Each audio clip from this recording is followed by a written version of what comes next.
episode. We're ready to go. Now, you might have noticed a slight change this week, and that is that Chris Congreve has got a little bit older. Yes, well, yes, Graham, I am a bit... That's terrible.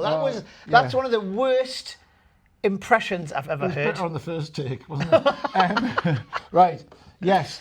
To you people at home, although Chris Congreve is actually 10 years younger than me, I do actually look younger than him on screen. So, hello. And yes, Graham... No, anyway, so, unfortunately, because Chris is so busy at the moment, he's out there performing, weddings, gigging, and he's also doing his Alakazam teaching thing as well, which I think he's just filmed. So if you haven't seen that, go and check that out. He's doing loads of cool stuff, close-up stuff, work and pro stuff, because that's what he does.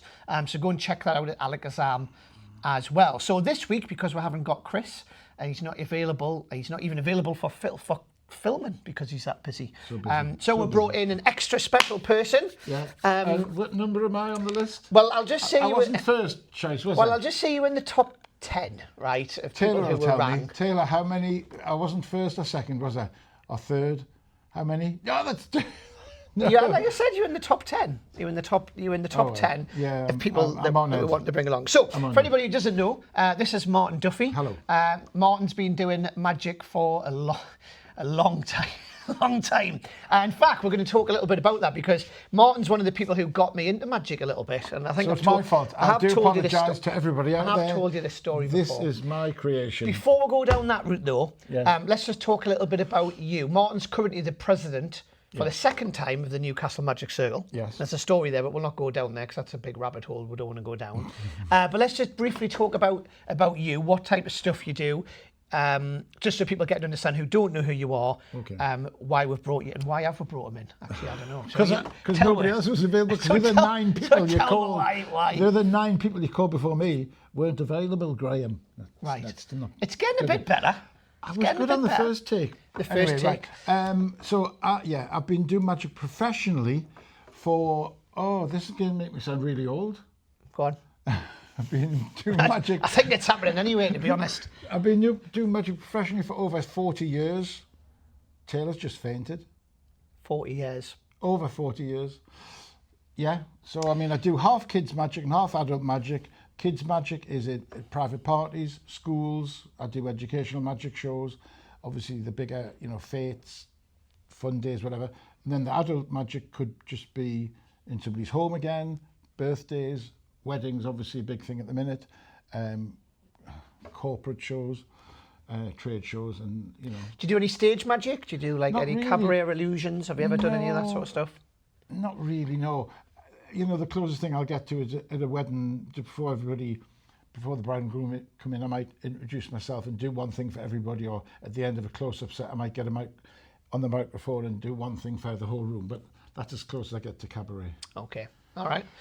So obviously I know a lot of the answers to these questions because we've been friends for a long time.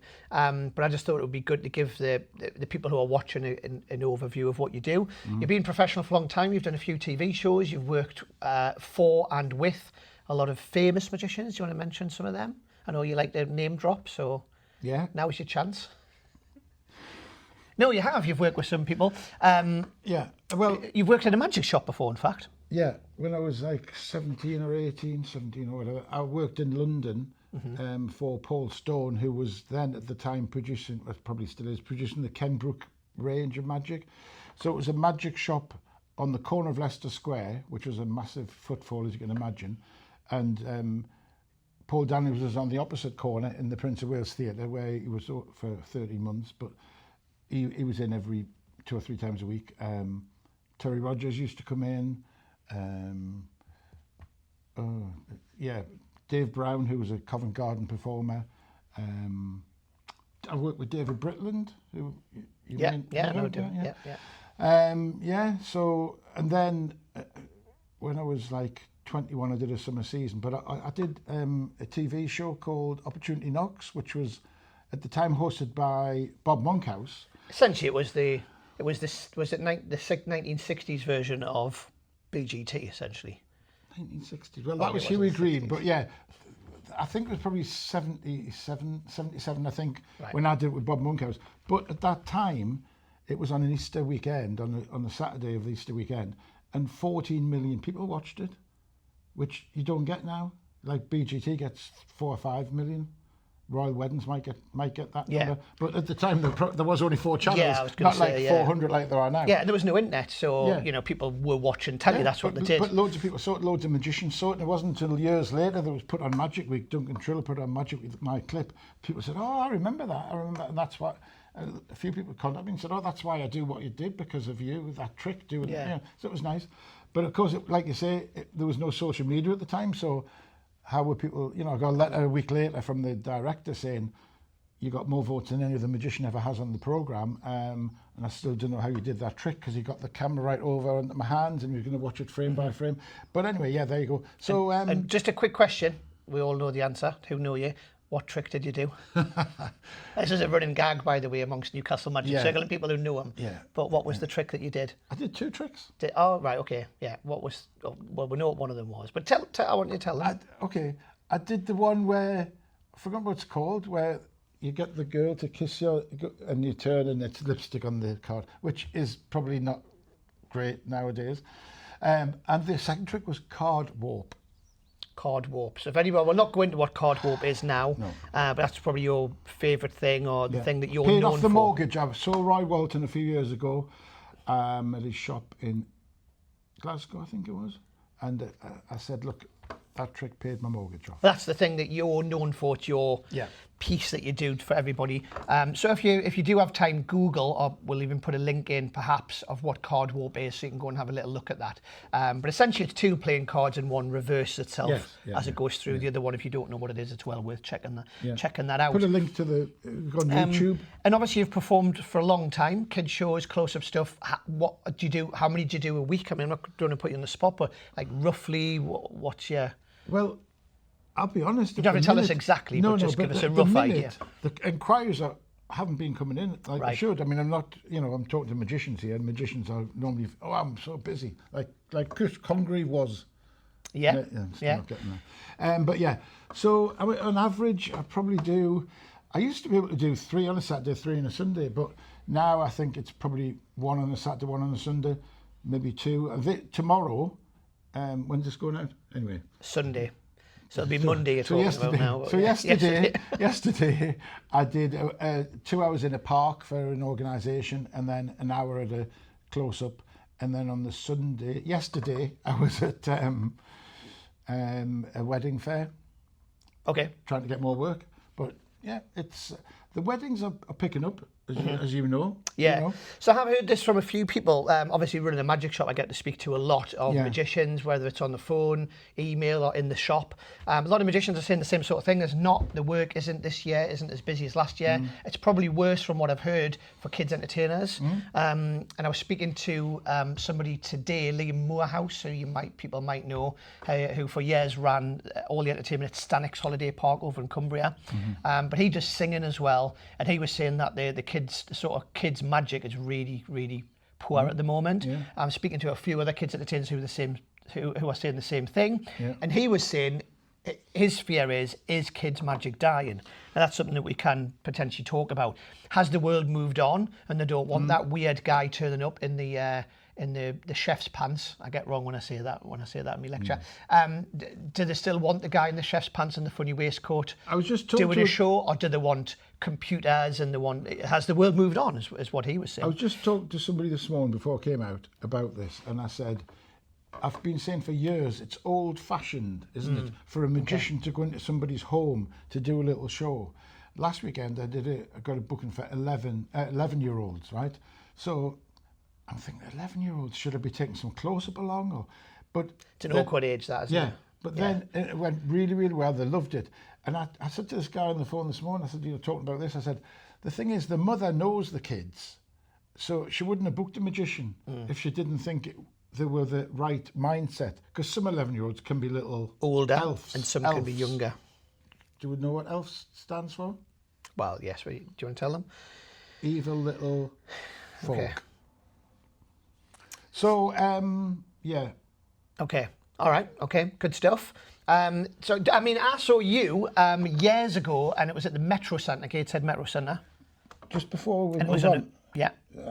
I thought about something there. I got an inquiry today for school. Okay. Now, I do school shows. Yeah. So educational magic shows, maths, science, environmental issues. And I think they've got pockets of money that little boxes they can tick if they say it's called creative learning. Yeah. And I think that could be the way to go. Anyway. Yeah. So just before we move Metro on Centre. and go into the things, yeah, I saw you when I was probably, it was in the 80s, Yeah. I think, and it was at the Gateshead Metro Centre when it when it had opened, I think. Yeah. And I remember you doing magic in one of the main squares. They used to have a postcard. They used to have a postcard. I must have it somewhere. Of the town square one, the main town square. Yeah. Because the Metro Centre was amazing when it first opened. It was, wasn't it? It was one of the biggest, probably the biggest in the country. It was biggest in Europe, I think. Biggest shopping centre in Europe. So there was a postcard taken from the balcony of and looking down at town square one. There's me in the corner doing a little magic show. If anybody from outside the area who watches this, and a lot of people do, it's the Metro Centre is a shopping mall. Yeah. A big shopping mall, which opened in the 80s. But I remember seeing you there, and you also were on a TV show with my uncle Jim. Now Jim was a member of the Middlesbrough Magic Circle, and he used to help us with the magic when I was like when I was 9, 10, 11 years old. Yeah. And he was in that TV show with you. That's on YouTube. It is, yeah. It's called It's Magic. And you'll see him in it. He's doing Run Rabbit Run, I think, because he was a bus driver at the time. Yeah. He was doing Run Rabbit Run, and he used to make all his own props. Yeah. And you were on the show as well. Yeah. So you were one of the first magicians that I ever saw. Yeah. Live, I guess, and I think I was probably 8 or 9 at the time, and that was when I really started magic, really, when I was that young. Yeah. So what I'm saying is, you've been around a long time, you've done a lot of stuff. Right, can we move on? We'll move on. We'll move on. I think we've established the fact. So let's move on to the news.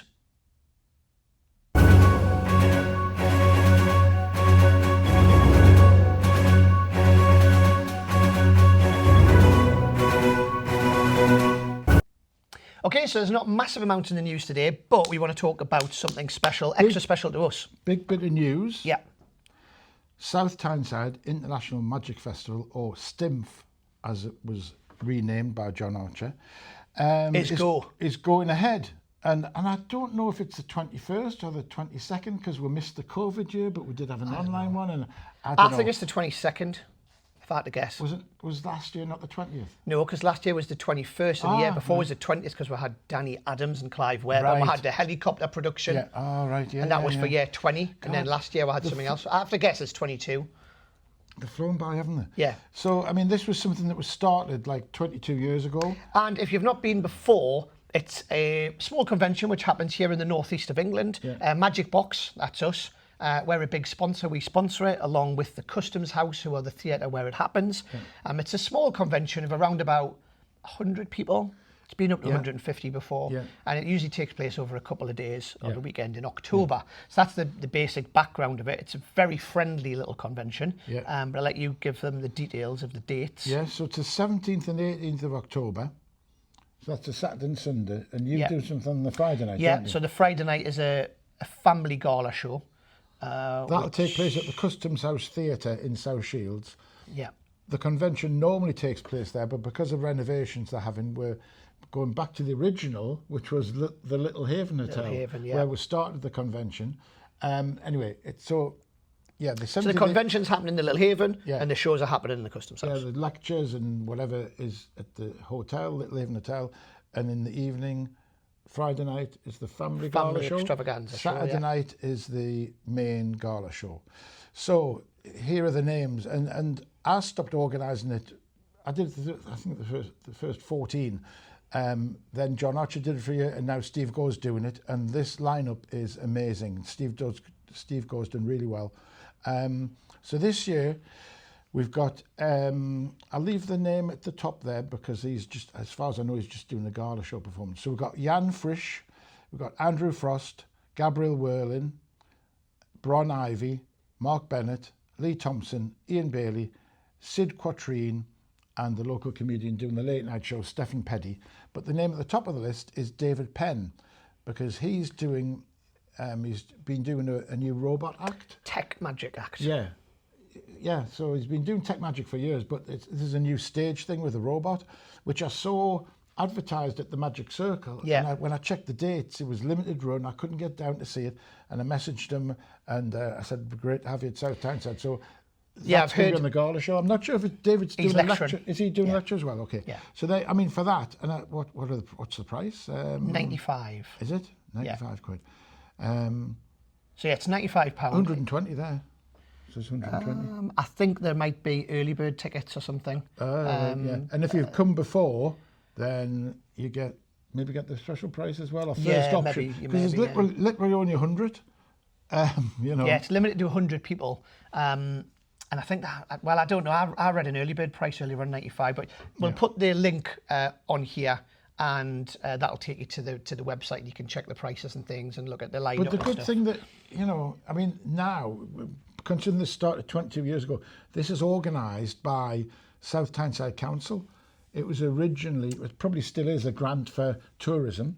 Yeah. And, you know, the fact if you went to your local council and said, by the way, could you put a convention on for 100 nutters? They'd go, no, thanks. You know, the support from the events team at the council is amazing. And it's all done, it's amazing. Yeah. Anyway, all the lectures that come, and literally there's comments on the post saying from the lectures in the past, and we've had the biggest names in Magic, also what a lovely convention it is. Yeah, it's a great friendly convention. If you've never been to a Magic convention before, I think it's a good one to go to. You're mixing with people, you're going to out start. Because when we all love Blackpool, but Blackpool is so big and so overwhelming. I think a lot of these sort of smaller, more intimate conventions, I personally prefer, because you get to sit down and talk to people. Whoever the person is that's lecturing, that generally they're hanging around in the bar, the restaurant, you can talk to them. It's just a lot more intimate. So I think if you've never been to a convention before, I'm not just saying this one, but other small conventions are good to start with, to pop your cherry of going to a Magic convention. I would say. Definitely. But the lineup's really good. I don't believe that David Penn has done his tech show anywhere other than the Magic Circle, from as far as I'm aware. So I'm excited to see that, even with nothing else there. Just seeing that, I think, would be really, really good. And just touching quickly on the council, I've said this before, I say it again, I don't know of any other Magic convention, not just in the UK, but anywhere that's run by the government. Yeah. Obviously the council is the government. Like in America, you know, but even in America, I don't know any Magic convention that is run by the government or paid for by the government. It sounds a bit severe by the government. Well, it's the council, the local council. And the thing is as well, because it's run by, who are run by the government. All right, because it's an events team at the local council that run it. It's all just very well organised. Very well organised, you know. When I was organising it, all I was doing was, let's Google the acts that I want, and they do all the council does all, the events team does all the contracts, organise the flights and everything. All I was doing was, my dream team of magicians every year for 14 years. I got the best of the best. They are amazing at organising the convention. I just wish they could organise fixing potholes and other stuff just as well. I mean, if they did as good a job fixing potholes. Well, shall I do the standard magician's line? Well, if you want, but be quick, because it'll be. They can do magic, not miracles. Get Chris back as soon as possible. Can you get on the phone to Chris? I'm too busy down here. This was a bad idea. So there we go. Ring one of the other ones that couldn't come. Ring one of them. Okay, get them for next time. Well, that's what we might do. Your name comes up on the phone. So anyway, Stimpf convention. Some great names on there. We won't go into all the details. There'll be one or two dealers, won't there? Yeah, there'll be dealers as well as Magicbox there. So there we go. That's the news. So let's move on.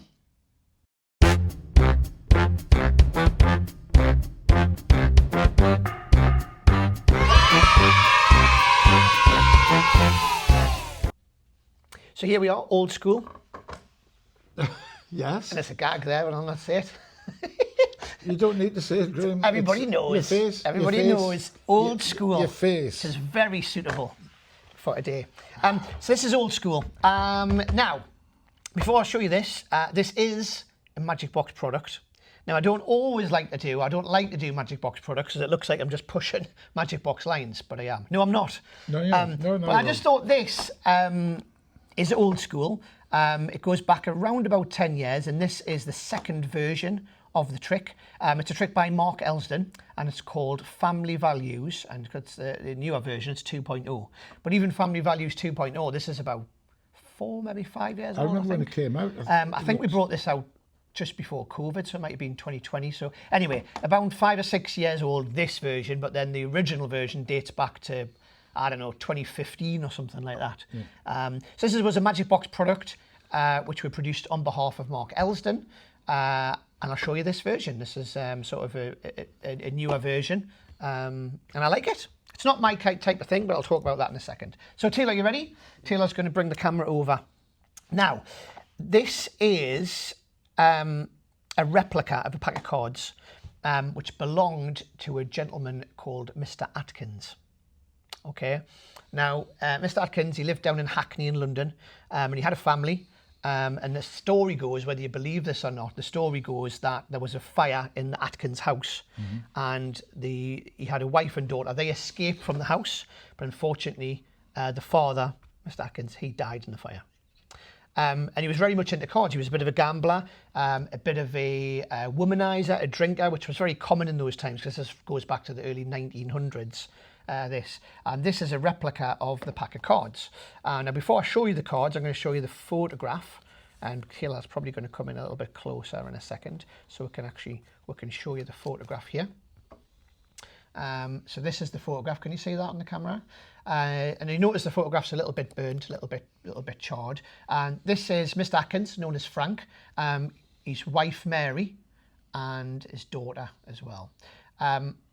And like I said, he was a little bit of a gambler, a little bit of a womanizer. And we'll put that photograph just there. We'll come back to that in a second. Now, this is a replica. It's not the actual pack of cards that he used, obviously. But we are going to grab these, and I'm going to show you something interesting with them. All right. Pop that box to one side.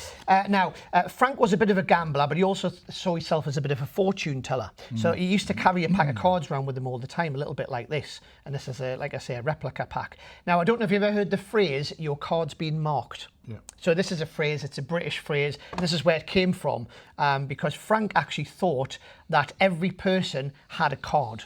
So everyone had a special card, like he had, this was it, and he wrote the people's names on the back of them. So this is Elizabeth, which is the 7 of spades. You've got, what's that one say, Lawrence, which is a 6. You've got, is that Michael? You've got Anne, you've got Walter, you've got William, you've got Rose, you get the idea. Yeah, yeah. So basically what he did was he wrote the person's name as somebody who he knew, whether it was a family or a friend, on the back of every single playing card. So 52 cards with 52 names written on the backs of them. And as you can see, they're all different all the way through, with all different names written on the backs of them. 52 cards, 52 choices, in fact. Now, the story goes like this, that when Frank was killed in the fire, they said that cards were haunted and that his spirit passed from him into the playing cards. Now, these aren't his actual cards, no, but I want to test a theory. Now, I don't know why this works or how it works, but it just always seems to work. I'm going to deal these cards down, face down, and Martin, you're going to feel this overwhelming urge to say stop. So whenever you want, you're going to just call out stop, and you'll feel this weirdly overwhelming urge just to say stop. Stop. Here? Yeah. Now I've got Grace, I've got Henry, I've got Charles, or you can go further if you want. I don't know which one you want. Henry. You want Henry? Are you sure you want Henry? Yeah. So I'm going to put Henry there. Is that fair? Yeah. And you could have stopped me on literally any of these cards. Yeah.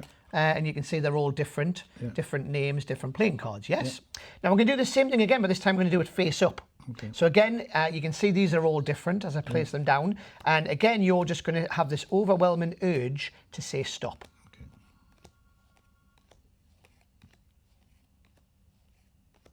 Stop. Here. Now, you've got the 9 of diamonds, the jack, the 4. I want it to be a really free choice here. You want the 4 this time. Are you certain you don't want to change your mind? So I'll put the 4 there. This is all fair, yes? Yeah. I'm going to gather the rest of the cards up. And again, these are all different names on the backs and different playing cards.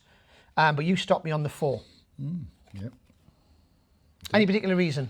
He just felt this urge to stop on those 2 cards. Just got the urge.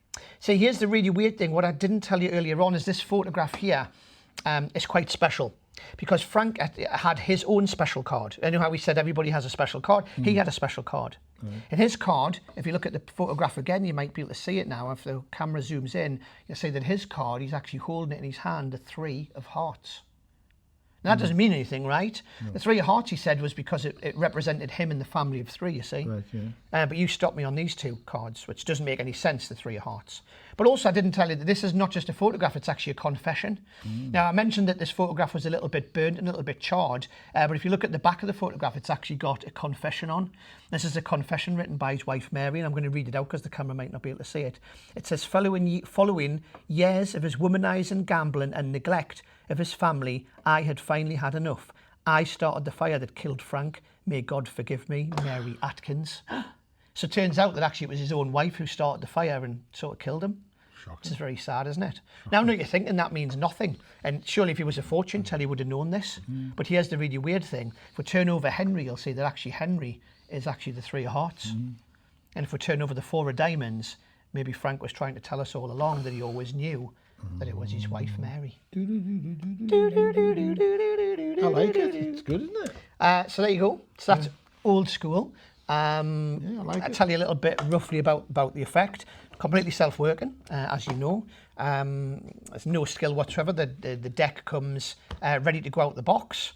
It's obviously a deck designed specifically to look old, and you know, you do look good. I mean, you could say if you wanted to, you could really batter these up, I suppose, and you know, you could put like you know, like a tea bag on them and make them look a bit more stained and old, and say that they were his cards if you wanted to. I prefer the premise to say that they're replicas of you know, the house fire, the Atkins, the famous. Have you heard about the famous Atkins family fire that happened in Hackney? No, never heard of it. Oh, you never heard it, and then you go into the routine. Cards are very well made. There's no DIY or anything like that you need to do with it. It comes ready to go out the box. Comes with, I think, 2 or maybe 3 photographs. One of which is printed like this, but it also comes with a blank one. So some people don't want it to be printed because, you know, they might say, oh, that's not obviously written, but you can then handwrite it yourself. Or write a different story. It doesn't have to be a story about death. You could make it whatever you want. In theory, it's always going to be the 3 of hearts and Mary, so you could make your own story up with that. Also comes with a link, a PDF link, so you can print these out yourself. One suggestion, I can't remember who suggested this, but I thought was really good, was to take the PDF and print. There's a company who print old newspapers for people's birthdays. So you know, you have a newspaper printed with your picture on and Graham's birthday or whatever. So to get an old newspaper made and the story is in the newspaper and that photograph's in there, you know, so you show the old newspaper maybe. Really it's like a Dead Rebel effect, but like 10 years before. Do you know Dead Rebel? Yeah, it's great. I love it. The whole thing looks great, doesn't even it? the box. Yeah, even I the was box, looking at that. Even the box is sort of designed to look not like a regular magician's type card box. It looks like something that might have come from the sort of early 1900s or something, or whatever you want to frame it. I mean, it's a really interesting old photo, which looks like it's come from the 1900s. It's kind of a mixture of the fill deck and the effect that Alakazam put out called... with the photo. Legacy? The Legacy? No. Legacy wallet? And and they put a wallet out as well about it, but I can't remember what it's called now. Heirloom. Heirloom, that's what I was trying to say, yeah. Is that Jamie Dawes? Was he involved with it? Maybe, I can't remember. But it's kind of a mixture of those 2 effects. Yes. Now, the original one that we did do was a bicycle deck, and you wrote the names on yourself and you sort of set it up yourself. Whereas this comes literally ready printed. They look good. They look nice, old cards. The quality's nice. The photograph, this one in particular, I've made it look a little bit older by folding it. And I was going to ask you about, have you actually burnt it, or is that? Yeah, I burnt the edges just with the light. I just quickly burnt the edges a little bit, just so it looks old and sort of scorched. Brilliant. You could put this in a frame, I suppose, maybe a little frame, and then undo the frame and take it out and show the back. You know, there's lots of different ways you could present it, I suppose, make it bigger. If you get printed the PDFs, you could make a bigger version, so you could do it on stage, maybe. I don't know. I went to a spooky night a couple of weeks ago. Okay. And that would have fitted in really well. Yeah. I'll be honest with you, it's not the sort of effect I would perform. It's quite long. It's a story-based trick. That's not my sort of thing. Yeah. But I do like performing it in the shop, and I do like doing it. I just don't do it. The sort of gigs that I do, it wouldn't work for me. But I do love the effect. I think it's really good. Like I said before, totally self-work and ready to go out of the box. So there you go.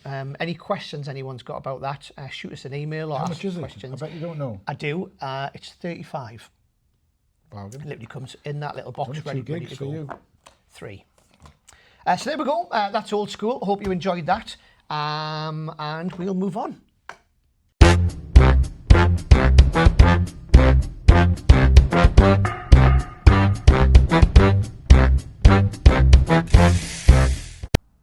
Okay, so now it's over to you. Over to me? Well, it's not over to you, it's over to them. Over to... Yeah, so this is the bit where they ask a question and we answer it and we give them some hints, tips, whatever it might be. Okay. So this week the question was, and Taylor's going to put it on the screen, but the question is, have you ever been midway through a trick and you've forgotten the routine or forgotten how to do the trick? I'll let you go first. Yeah, right. I've got one. Well, I've got something that happened before I started the trick and I couldn't remember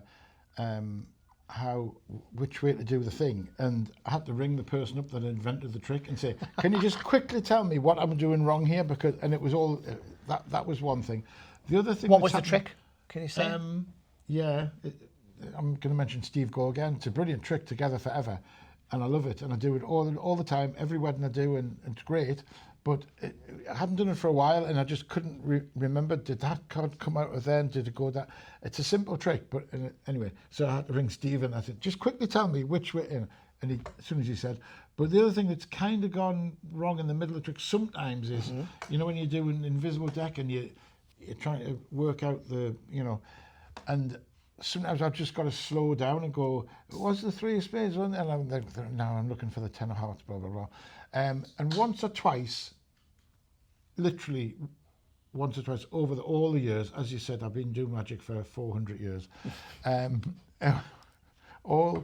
Once or twice, I've got the suit wrong of the invisible deck. Okay. You know, so instead of 3 dimes, it's 3 hearts. But I just blame them and move on.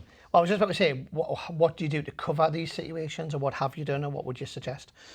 I literally don't happen once or twice. I just say, oh well, you know, we got close there, didn't we? Maybe we could try it a different way. Instead of doing all the jokey invisible deck thing, I'll just turn around and pretend to turn the card face down and say, just think of a card. Just try and do it without all the jokes, and then I get it right. Mm-hmm. Right. What about you? Yeah, I mean, where do I start? How long have we got? I've got an afternoon nap to get in as well before matron comes round. So, no, things don't go wrong often, but I'm going to go into a couple of things that have. Yeah. The first thing is not necessarily, well, I'll go into what's gone wrong before, but more for me is in the middle of a trick and forgot the workings of it. And there's one in particular which I stopped doing, and I'll tell you what trick it was, and I'll tell you where I was doing it, because I can remember to this day, and it was Stand-Up Monty, which is it Dan? I always get this mixed up. Dan Garrett. Right. Is it Dan Garrett? Yeah. So it's Dan Garrett's. Is it Dan? Yeah.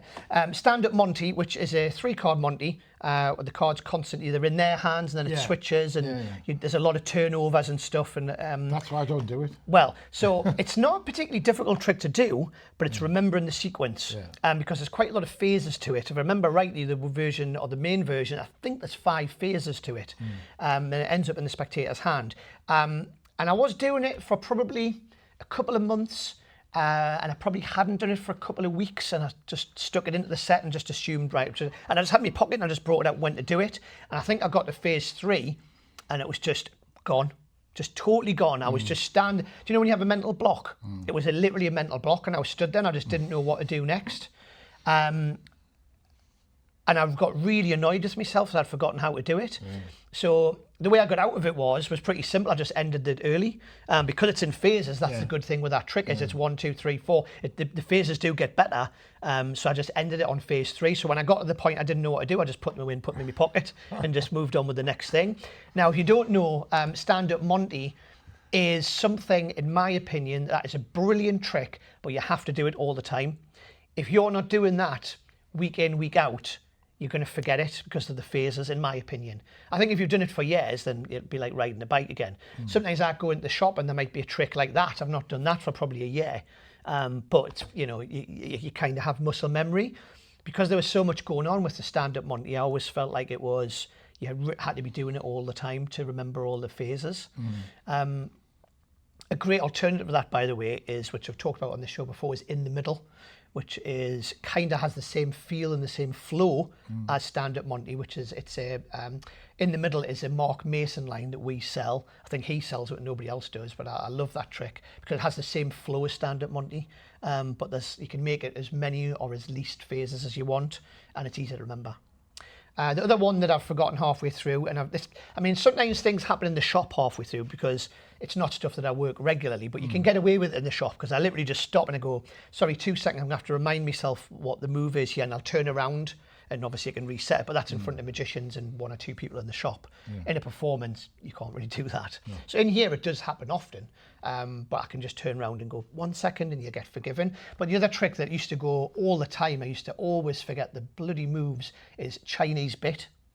Right. Now that's an Eddie Gibson trick with 3 coins, an American $half, Old English penny, and a Chinese coin with a hole in it. And it's kind of like, if you have not seen it before, it's kind of like a 3-card Monty, funnily enough, but with coins.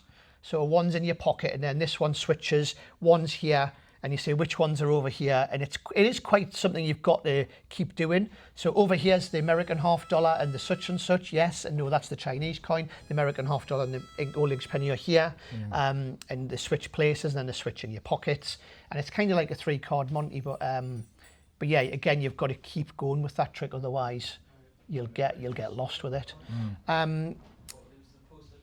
Other things that have gone wrong. Not much goes wrong because close-up stuff, but one thing that has gone wrong, and I'm happy to say this on camera, is my Infinity watch.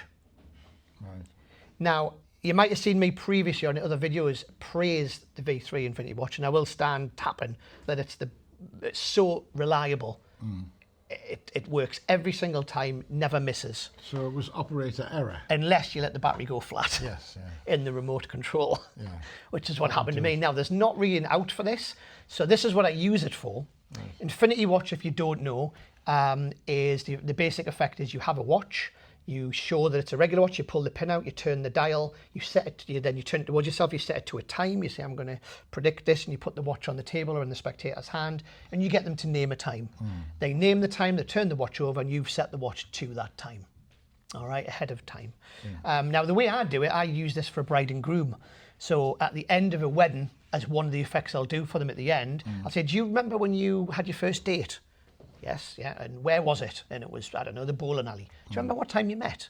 Yeah, we do actually. Was it afternoon? If you had to guess what hour, and they go 5. And she goes, it wasn't 5, it was 7. And you already got a bit of banter going on here. No, it's definitely 7. You were late? Really? Yes, I was. Oh, yeah, you were late. How many minutes? You had to guess how many minutes he was late. How many minutes? 17, I remember. 17 minutes late. And it was 7:17, and I turned the watch over instead of 7:17. So anyway, I'm in the middle of doing that, and I had the special thing in my pocket, and normally it gives you feedback, and there was just nothing. It was just nothing coming out of it. So I did the whole thing. I think, I don't know what they said like 5:17 or something like that. I wasn't sure if it would be there or not, so I got to turn the watch over, it was miles out. And I went, that would have been good though, wouldn't it? But you know what did you say, 5:17? And then I went into a card trick, and I forced a 5 on them. They signed it, and then I think I loaded it in the 17th position. So then they counted down, and it was 5 at 17. So I got away with it, and then I think I ended up doing Omnideck or something with the signed card at the end. So I did get out of it, but that's not an easy trick to get out of, the watch. You've just reminded me something about a battery running flat. I've got the, what's the dice thing? Anverdi metal die. I used to have the original real die, Craig Felicetti. But more recently I've been using the one you just said. And for some reason I wasn't getting a reading on it. But I was in the middle of it and they were going to guess it. And I just said, I've got my back turned to the audience. Right, I'm trying to guess the number, and normally I can persuade them because I do know the number, but I didn't. So they said 3, and I went, "You think it's 3? Right, come on then." And I said, "What number did you think?" I didn't tell you the number, did I? You just said a number. What was the number 3? And it was 3. And it was like, oh my God. And if it wasn't 3, I guess you would have just said, well, it just shows you how hard magic is, and put it away. Yeah. I love things like that. Going back to the watch thing, what was the original Collector's Workshop one? Was it Beyond Time? No. There's been a few out there. The original was, I'm pretty sure Rich Block was Collector's Workshop. And I remember keeping that. It was so expensive at the time. It was like 300 quid, I think, at the time. And I'm going back probably 40 years. Yeah. And I remember just having the full page advert for, I think, Orson Welles was on the page. Okay. Because Orson Welles was the great magician. And he's like, I want that. I forgot what it was called. And I got that. But I love things like that with the watches. Yeah, there's been lots of versions of that watch out. For me, that's the best version, which we'll do another. We can do a review on that at some point. There is a new version out which we sell now because the V3 that I have is discontinued. The new one is the Eye Oval watch. Yeah. And when that first came out, I didn't like it, but they've improved it recently to one that we sell. We'll talk about that another time. But I'd be interested to know as well on a future episode of if I was available. Right. Yeah. I probably won't be available when you call. Yeah. But if but I'll be watching it. Right. And because Congreves comes, but no. Anyway, integrations to the watch. Okay. So I know how you set the time. Yeah. But I'm talking about. Yeah. With the Eye Oval, you can do all that. Yeah. Anyway, there we go. So that's a couple of things that I've forgotten about midway, and a trick that's gone wrong. Any advice before we just close this on what to do? There's not really a simple answer, I don't think, on what to do if something goes wrong. If it's something that you can't recover from, just put it away and move on. Yeah. And go, I'll show you something better, or then try to think of a way while you're doing the next trick to bring that trick back in, or bring the reason why you asked them to name a number into the trick that you're doing, because you've got a bit of time now to do that. Yeah. Recently, I did just say that. I said, well, that's gone wrong. I'll go on to something else. And right. They just laugh because they think you are going to come back to it. Yeah. Yeah. So there we go. Keep your questions coming in. We want more questions, but let's move on.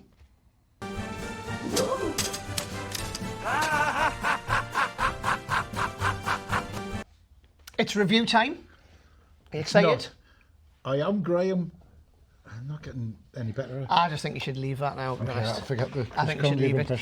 So it's review time, and we've got 2 Murphy's products to review. Yeah. We'll come to that one in a second. Put it back. Sorry. Doesn't know what he's doing, does he? He's not as good as Chris. So the first one is The Void by Lloyd Barnes, and here is the trailer.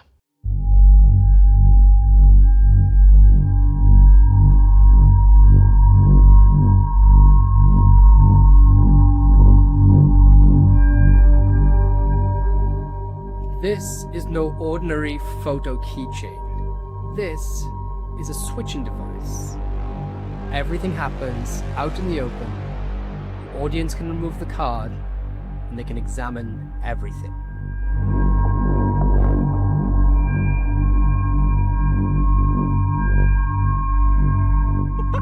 I love it, honestly. That's one of the coolest things that's happened today. No way! That's been in there for like 5 minutes. I saw it right there.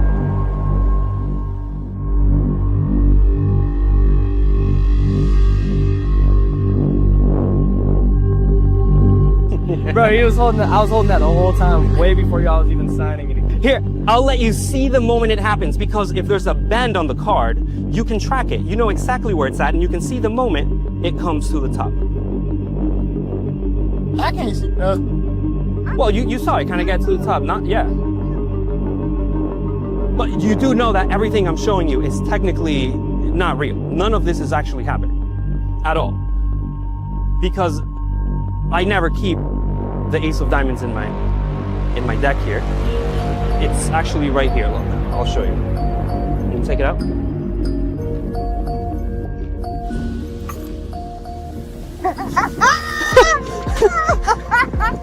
Ayo, baby.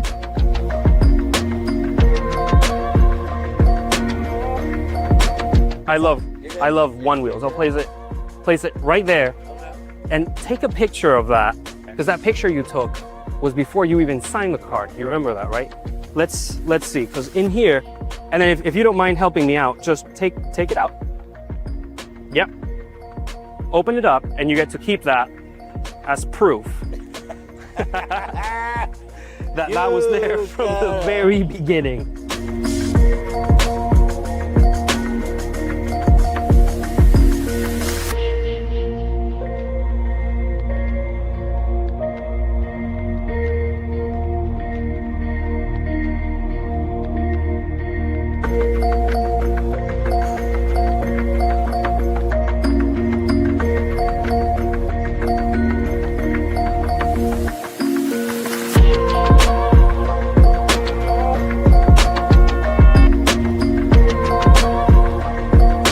I gave you this before we started, right? Yeah. Can you hold on to those for me real quick? And check this out, look. Right here, we have a card. Can you pull it out for me? Yep. What? Bro, I was holding that the whole time, way before y'all was even signing it.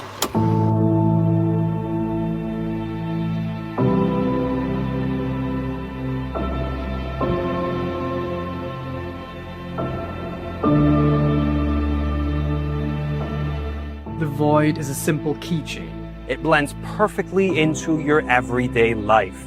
ready to use at a moment's notice. I actually keep it right here. This is the place I keep it. Can you take it out for me? Oh, you can kind of see right there. No way! That's been in there for like 5 minutes. I saw it right there. The Void is your classic mystery box. But not only does it switch, it can do so much more.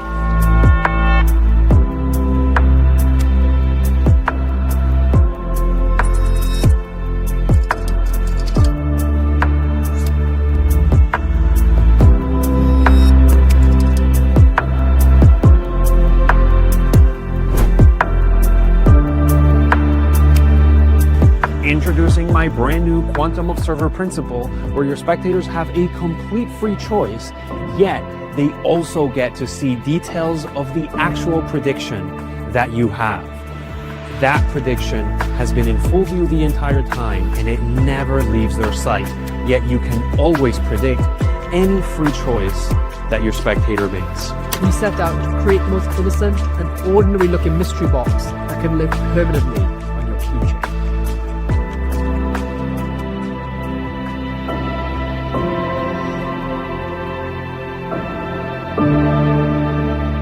No suspicious magic props, nothing bulky to carry, and it resets in seconds.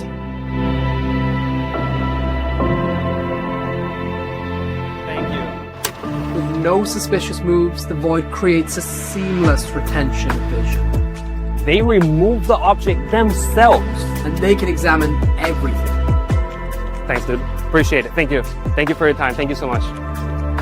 Hey, man. Thank you. What's the secret to this keychain?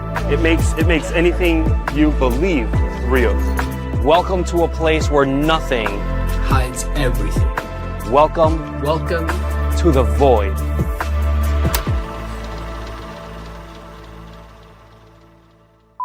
And the card that I signed was in there afterwards.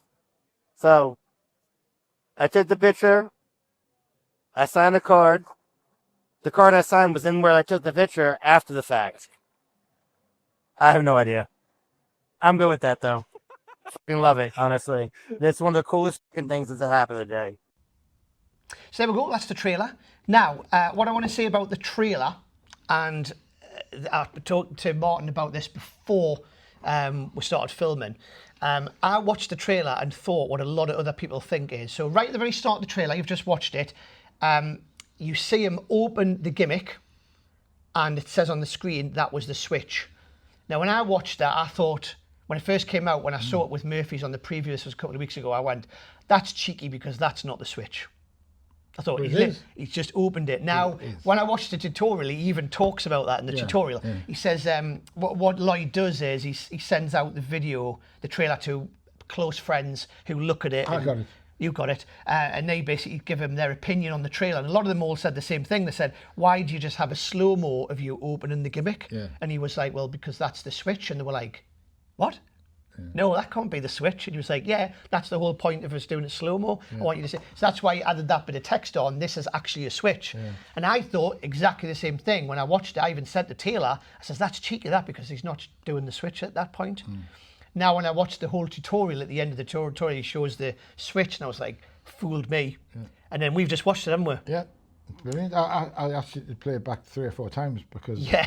And even when I knew, because you'd shown me the switch beforehand, very clumsily. Yeah, I don't do it as well as him. I haven't had time to practice it. No. But I want to show you the gimmick. It's very, very easy. The switch is easy. Yes, yeah, and there's different ways of doing the switch. Yeah. And in case you wondered, there is a switch. But I think you mentioned the switch. I've mentioned the switch, and that's where I've got this folded up card here. So this is the gimmick. Now, I'm not going to show you all the things that you get because it will explain how it works, and it's not mine to explain how the trick works. That's metal frame. Yeah, it's metal, and some people think when they watch the trailer it's plastic, but it is actually, it's quite heavy, isn't it? Gunmetal finish, I'd say. Yeah, so it's a gunmetal finish. Nice weight to it. It's not like a cheap plasticky thing. No. It's quite a heavy sort of bit of kit. Yeah. Now somebody did ask me, somebody says, oh, I don't know if it's something I would put on my key ring. Personally, I wouldn't even put it on a key ring. Yeah. I would just have it like this because it looks like what it should look like. It looks like a little photo thing, a little photo frame that you could carry around. But I don't think it necessarily needs to be on your keys to prove that what it is. Yeah. You know, I would just bring this out of my pocket, aka like a I would make a mystery box. I would make a little presentation thing of it. I'd like maybe a little stand that you just hang it on a hook. Mm-hmm. It's like when you were talking about the watch thing earlier on, predicting the time. Yeah. I remember buying it was actually a banana stand hook thing. Oh, right, yeah, to hang the watch on. Hang the watch on, so that it's with the back to the, I've done it on Zoom, and the watch is on there all the time. But yeah, I'd make a presentation of that. Yeah, you could do.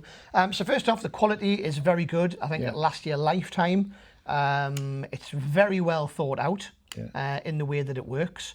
Again, it's something that isn't self-working. It is going to take a little bit of practice. Ideally, if you can Mercury fold a card, but there is other ways of doing Mercury fold without having to Mercury fold the card, i.e. behind your back, that sort of thing. And it's not just cards, is it? It's billets as well. Yeah, I mean, that's the cool thing with this. I was reading about billet switches. On something online about this mentalist who's not going to use cards at all. It's like it's a prediction thing with a billet in. Mm-hmm. It also comes with an additional thing which you can use to make coins appear as well. So you can show it empty and shake it and something can appear inside, whether that be a coin or I don't know, maybe a button or a token or something of that nature, whatever would fit inside the frame. And it's got a bit of space in there, so £2 coins, something like that does fit inside. But again, you can use it for making things appear, disappear, and of course switch. But again, switching billets. And that's examinable. It's fully examinable, yeah. So it can be examined, not necessarily, well, there is a way it can be examined before, but normally you wouldn't. You would literally, you wouldn't really need it examined. You would bring it. The way I would do it is I would bring it out of my pocket and say, I've got a special card. This is my lucky card. It's just lucky. I don't know why it is, but everywhere I go, I always carry it with me, and I've got it with us today. In fact, I'll put it on there. I'll put it in a spectator's hand. Have a card selected, signed. The card vanishes from the deck, and do you remember me lucky card? And now you open this. Yeah. You open this up. They remove it, by the way, not you. Yeah. So when you open the gimmick up on your hand, they then remove the card themselves, and it's their signed card from earlier on. Yeah. That's what I would use it for. But again, you can use this to make coins appear inside, make coins disappear, switch billets if you're doing mentalism. And you're not going to hand it out for examination because there's nothing to see. No, it's not like you'd say examine it. I would just open it, let them take it out, and just leave it there. Yeah, I mean, if you don't have a table, though, you're going to be this position. Once they've removed the card, not that I'm going to show you the move, once you're in this position, they remove the card, you would do that, and you could hand it over to somebody if you wanted to. But like you say, I don't think anyone's going to want to examine that because it's a clear, it is what it is. There's nothing to hide. There's nothing that could have hidden anything. And that's what makes it a great trick. That's what makes it good. So yeah, the Void, I think for the price it's good as well. Currently, I believe it's priced at about £42, $42.99, something like that. I think for what you get for your money with it being metal and quite... Is it 3-4 hours, the tutorial? I think it's about, yeah, it's a long tutorial. There's 3 different videos with all different things you can do with it. I like it. I said as soon as I saw it, I was like, I would use that. As a worker, I would use it. I'll be honest, I don't think it's for hobbyists or amateurs if you are just getting into Magic. I would say it's an intermediate. In fact, what does it say on the back? There you go. Intermediate. I wouldn't say it's a beginner's thing, personally. I don't think it's an easy thing to do. I think you just have the confidence. It's more confidence. Yeah, I mean, if you're doing stuff already like... mystery box and stuff like that, then maybe it's for you. I would say there's a little bit more I think there's a little bit more involved to this than a mystery box. It's definitely because it's either beginner, intermediate, advanced, or expert. It's definitely not beginner. No. So intermediate is the next thing. Yeah. Yeah. I think it's a little bit more difficult to do than a mystery box. Haven't thought about it a little. I think there's a little bit more to it than that. But normally what we do on here, Martin, is we say, would you buy it? So do you like it? Would you buy it? Would you use it? As the 3 questions. I've already answered pretty much. Do I like it? Yes, I think it's fantastic. Would I buy it? Yes, I've already bought one. And would I use it? Yes, I'm going to use it. Do you like it? I do like it. Would you buy it? Yes. Would you use it? Yes. So there we go. So I would say it's got the thumbs up from both of us. Thumbs up from Chris Congreve. Also, I like, just one more thing, I like how small it is. Packed small, in your pocket. Doesn't take up much pocket space. Less pocket space than other gimmicks which I've got, which do a similar thing. And it looks classy. It looks classy, and like we said before, it's got weight to it. Yeah, I like it. Yeah. So you go, anything that Lloyd Barnes tends to put his name on, in my opinion, is always going to be good.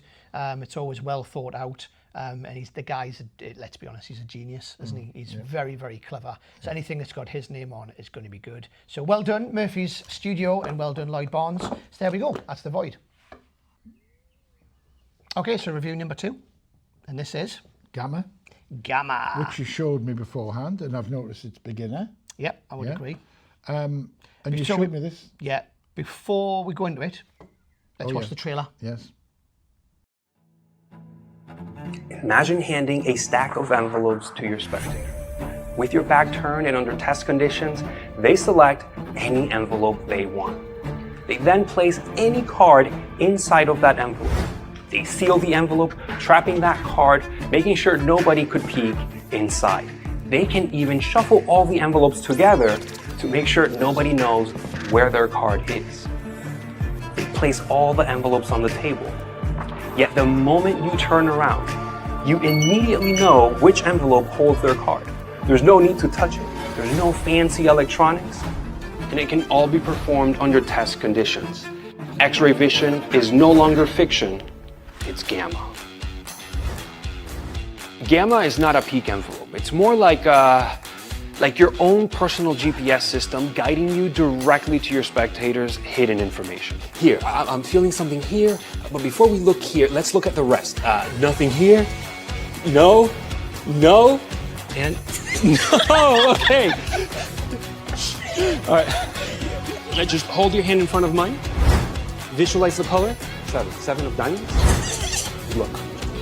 Oh my god! No way! Now combine gamma with the principles taught in the extensive instructions, and the routines you can perform with this are virtually limitless. Now remember, you could have gone on any blind date with any one of these actresses, but you chose which one? Margot Robbie. And look what I wrote. Forming say, oh, he is the killer, but he has his murder weapon always with him. For the first time, what is the card that is in your head? Queen of Hearts. There's only one card. One card only. The Queen of Hearts. Yet you had 5 chances. This is the one you gave me, and so then the money stays with me. And one of the most unique ESP predictions we've ever seen has now in your hands transformed into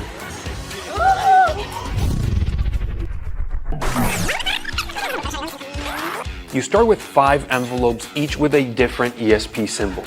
Then, any playing card is selected. With your back turned, they hide their card inside any envelope. You then show 5 ESP cards and place it in their hands. Actually, can we do this with somebody? Because maybe it'll be better. Can you hold your hand? You do know where it is, right? Yes. Okay, and hold it tight, and just bring it over. And now here, now here, now here. Okay, something strange. For some reason, you hesitated when I went here. And this is strange because when there's hesitation, something strange happens in your cards. Now look. Watch, one of them, hopefully yours, where it's in, turned upside down in your hands. Oh, there's one. There it is. Now, did the right one turn over? The card with your thought of symbol now magically turns face down. Now, here's the strange thing, because you were touching it and you knew what card it was. I don't want to touch that, but what used to be the little squiggly line has now in your hands transformed into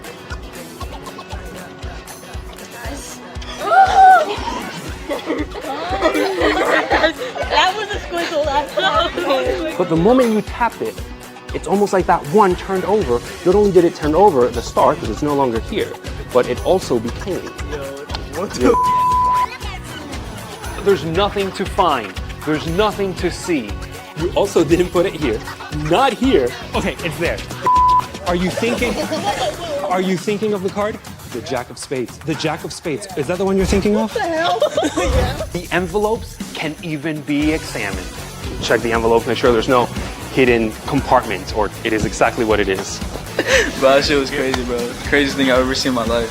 The secret is so devious, you would swear it has hidden electronics. No way. How? And there it is, the sun. Ooh, I got chills. The cards were mixed under the table. You chose the 6 of clubs. What? This is Gamma by Nicholas Mavresis and David Jonathan. And that was the trailer. That was the trailer. So, what do you get? You can show them what we get. We won't show the actual how it works, but No.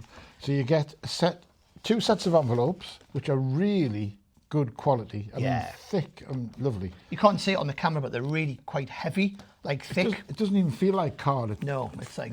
So a set of numbered envelopes and a set of ESP envelopes. You just touched me leg there. Will you not do that No, on I camera? didn't. No, yeah, I you didn't. did. You touched me leg. No, I didn't. Right. So he showed me this beforehand on the, and I just didn't have a clue. Yeah. And yeah, it's really nice, really well made. So tell us the effect. So I've seen the trailer. So you've seen the trailer. Yeah. The basic effect is somebody can put something in one of the envelopes and you can tell them which one it's in. Could be That's a playing essentially- card. yes. Could be a blank bit of paper. Business card. Business card, yeah. Something as they do with the dollar sign written on it, and then you've got to try and guess where the money is. Yeah. Lots of different ways you can do it, lots of different ways you can present it, and I think in the instructions there's about 6 different routines. I just wish people could feel the quality of that, because it just feels so nice. For the money, which we'll come on to in a second. So it's produced by Murphy Studio again, which is the same as The Void, which we talked about before. It's David Jonathan and Nicholas Mavresis. Or Mavresis, how do you pronounce it? Mavresis? Nicholas, anyway. Nicholas. We'll just say good old Who Nick. are a dynamic duo of Yeah, they're bringing out loads of really cool stuff at the moment together as a duo. The secret, I'm not going to say what the secret is, but Martin briefly mentioned it before, that I did it in front of him and he didn't know how it worked. didn't have a clue. The secret is hidden in plain sight, I would say. And you can see it miles away. Yeah. Like you can see it miles away. Now, I didn't, to be honest, when I watched the trailer and I watched the things, I didn't know how it worked until I watched the instructions. So even when I got the gimmicks, I had a quick look at them. I didn't look, I wasn't like paying a lot of attention, but I'll be honest, I had to watch the tutorial to see the workings of it. But once you see the workings of it, you just think, how did I not see it? I know. But you could hand these out to be examined, and no one's going to find anything. Has got some cons, I would say. The item that you place inside has to be something in particular. It has to be a certain colour. Can I say that? I guess so. I don't really give the method away, but it has to be a certain colour. Well, I said it's got to be a playing card or a business card or just a blank bit of paper. Yeah. I think that kind of covers it. That kind of covers it. The pros is you could take some of these out. You could do it with one. You could do it, sorry, not one, obviously. That would be a bit of a pointless trick, wouldn't it? You could do it with 2, 6, 4, whatever you want. Yeah. But like I say, it comes with loads of routines. Now, price-wise, I think it's about £30. Yeah. And I think for 30 quid, you keep saying about the quality envelopes, I think it's brilliant for the money. Definitely. As you also briefly mentioned before, this is a beginner's trick, so anybody could do this. I reckon my 9-year-old son Sebastian could do this trick. Definitely. That's how easy it is to do. Taylor could do it. I don't know if Taylor could do it, but I think the majority, I think, you know, if you just get into magic and you don't really do any tricks, you could 100% do this. It's totally self-working. I don't know really what else to say about it. I think it's fantastic. I think it's very, very good. I think it's worth the money. I would say well done, and we'll end on the questions. Can I ask you? Yeah. Can I ask you what's the tutorial? How many effects do you get? I mean, I know there's an ESP set. There is. I believe there. When I watched it, I'll be honest, I didn't watch it all the way through. Right. But there is. I think it was about an hour. I think it was about an hour 45, maybe 2 hours long, the whole tutorial, and I believe there was 6 routines on there. Wow. 6 different routines with celebrities, ESP cards, money, like a bank night routine, a celebrity thing. So there was quite a lot of ideas. But there's also, you get access to a Facebook group as well. Yeah. And I think once you know the secret of this, you'll come up with stuff yourself. Yeah. So it's good. Do I like it? Yes, I think it's brilliant. Would I buy it? Probably not, and the only reason I would say that, it's not my sort of thing, personally. I wouldn't probably use it close up because it's a bit... I do something... I wouldn't say some of this. I do a bank night and I do some other things. So it's probably not for me, to be honest. I do think it's great, and I would dem it in the shop all the time, and I think it'll fool 90% of people, if not 90% of magicians as well. I think it would fool as well. Yeah. I like it. Yeah. I would buy it. And I would use it, but it's not a table hopping thing, I don't think. It's more of a kind of like, one of the jobs that I do when I can is a residency on a Sunday. And I think when somebody's seen you a few times and you want to just show them something a little bit different, spend a little bit of time with it, and I don't know, it's just a bit more intimate, isn't it? I think. Yeah, you could. Yeah, I would agree. It's not wham bam. No, you can make it. I mean, you can still. I still think you could make it as short as you wanted to, but I do think it's more of a story type. Not a story, but like it's a routine. It's not like a quick bang bang trick like you said. And you've got to be able to lay them out as well. And a lot of places you don't. I don't think you would necessarily. You could even just have them in your hands like that. And, you know, you could just like say, now it's in one of these. I don't know which one it is. You take and you already know. Yeah. Just at a glance. You can literally glance and know. And you can see it miles off. To be honest, I think you could even do this. You're not feeling anything. You're not feeling anything. There's nothing to be honest, you don't have to touch them. No. More I think about it, I could give them to you and say, now you've put it in one of those. Like they did in the thing, I got you to put it in the other way around, so you didn't know which one it is. Then mix them up like this, and then I could give them to you, and I could say something like, so it's in one of those. Now I want you to go through them and just look at the numbers, and then go to the next one, and go to the next one, and just take them numbers into your head, and I know now. It's hands-free. It's hands-free, so I don't have to even touch them. When he did it for me, you just said, turn them face down. I put it in. I didn't know what number it was in. I picked them up, I shuffled them, and we did lay them out, but like you say, you can just, and I could see miles away from here, you know, where it is. So there we go. That's Gamma. Again, Murphy Studios. Much? 30 quid, I think it's about £30, available from Magicbox and other magic retailers, as these are. But there we go. Well done. And that's it. That's reviews. So there we go. That's the end of the show. How was that for you? Can I come back, please, Graham, if nobody else is available? How was that? If the other 8 people you rang aren't available. How was that for you? I bet you say that to all the boys. I do. It was good. I enjoyed it. I Interesting. had a little break in between, didn't you? You had a customer. We did. We did. Yeah. And you wanted to buy this, and I was like, well, I can't let you have it because it's the only one I've got. We're using it in the review. He's like, I want to buy it. I says, well, can you come back tomorrow? Because we just need to quickly talk about it because we've only got the one left. Anyway, yeah, it's been fun. Thank you for coming up and replacing Chris for this episode. I mentioned before, these are available on the Magicbox site or other Magic retailers as well, except for Family Values 2.0. Although other retailers might have these in stock, 'cause it was available through Murphy's years ago. I don't know if it is anymore, so you might only find that on the Magicbox website. But there we go. Subscribe to the channel if you haven't already. We have an episode out every week.